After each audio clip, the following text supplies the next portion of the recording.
Tawa mettanut täski. Piekni takia tsosmis.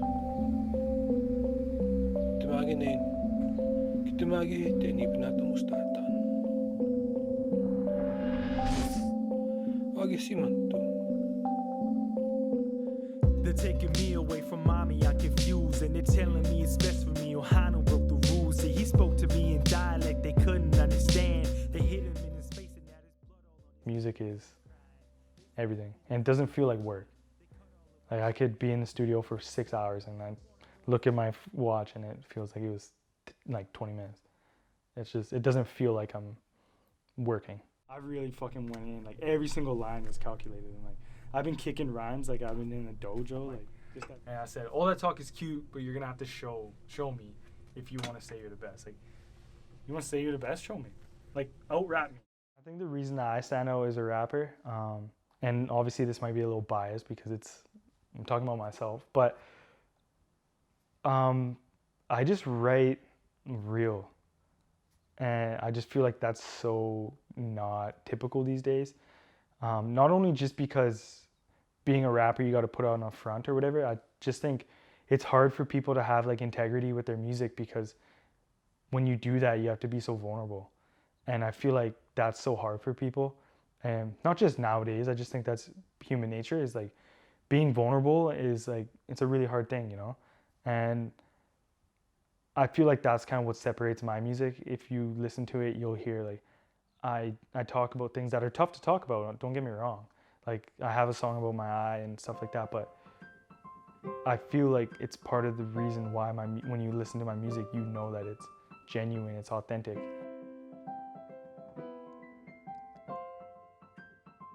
I had a pretty traumatic experience a few years ago. I think it's going on 3 years this month.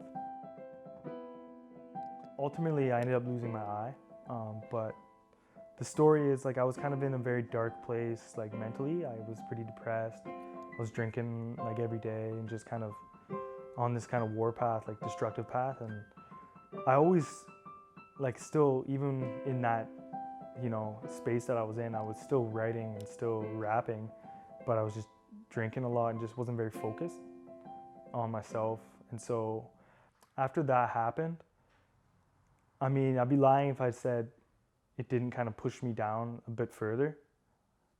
But once I finally came out of it, I just came out of it more focused, more determined on like, it felt kind of like a second chance because I could have died that night.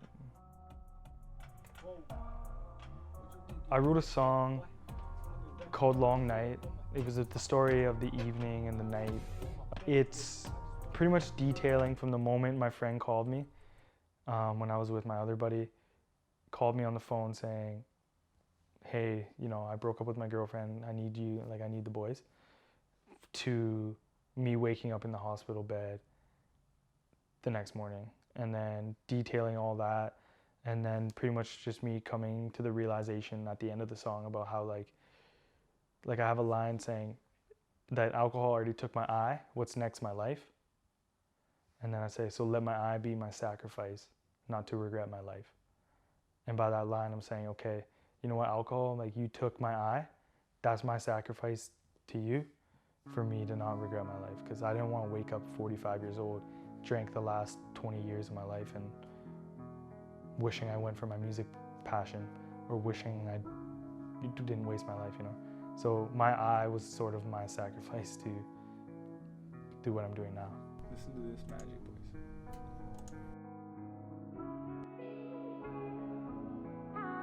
Okay, man, we're ready. Let's get it. Let's go, baby. Let's go, baby. My man hit me on his cell, sounded sad, so I asked him to tell. Said he broke up with his girl and well, he needed homies to take his mind off things, cause this love shit could take the shine off bling. He said he had some mushrooms, we had to get some whiskey. I was with my other boy, we had to get there briskly. Started playing poker, poured a couple drinks. Drinking's just a joke, huh? What everybody thinks. Now we're weighing out the mush, try to feel a rush. Sometimes reality seems a little much. Then I finished up my cup, bottle was done, so we're lacing up our shoes to make another run. Right now we're having fun, nobody is rowdy. We're shining like the sun, even though we feel cloudy. Walking down the street, buddy starts to grieve. Started getting dickish, at this point I wanna leave. Yeah, but he convinced me to stay. There was the whisper in my ear telling me to go away. I didn't listen. It was like my mom was in a prison. I always go blind when alcohol is in my vision. Grabbed a couple bottles and headed to his place. At this point we're full throttle with nothing in our face. Started getting blurry, drinking in a hurry. The devil's in the room and I could feel the fury. We got into a fight, so I walked on home. How fragile is a life, vulnerable all alone. And in the state that I was in, the devil had a grin. One hand on me and the other on his chin. Tried to take a shortcut and climb over a fence. I was thinking this was sure, but my mind's a little dense. Fell off head first, landed in a bush, laying in the dirt, and the world it went shush. Woken by a guy who told me I was bleeding. He said it was my eye and the doctor I was needing. All is said and done, I woke up to my mom and my brothers in my bed, and my face it felt numb. This is post-surgery, it never had occurred to me I'd never see again. Out that eye, they had to remove it, though I didn't choose it. Why'd I have to lose it? Why'd I act stupid? Questions I would ask. Drinking was a mask, hidden like a flask. Quitting was a task. Now I took my eye, what's next? My life? So I had to make a choice not to regret my life. Not to regret my life. Let my eye be my sacrifice. Not to regret my life. Not to regret my life. Not to regret my life. Not to regret my life. Let my eye be my sacrifice. Not to regret my life. Not to regret my life. Not to regret my life. Not to regret my life. Not to regret my life.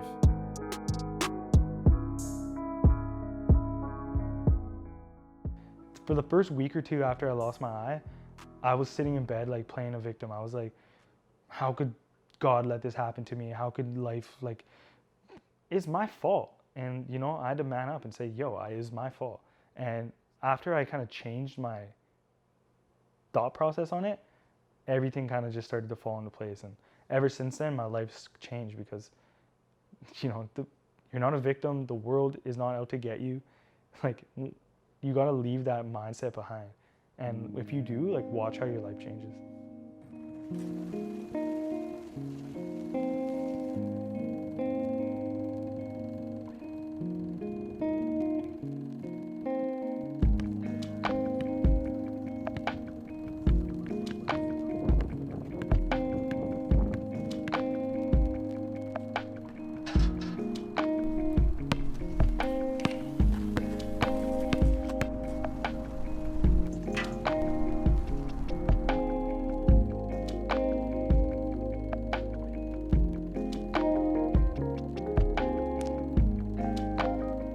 Sobriety's changed my life like in so many ways. Now I just waking up every day, I'm like, yes, like, you know what I mean? Life is more valuable now that I've seen such like a low.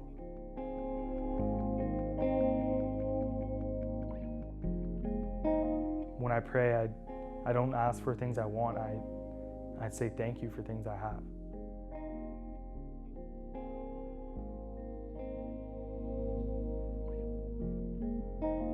The highs and lows of life are just natural, and like it's, you know, there's no escaping that.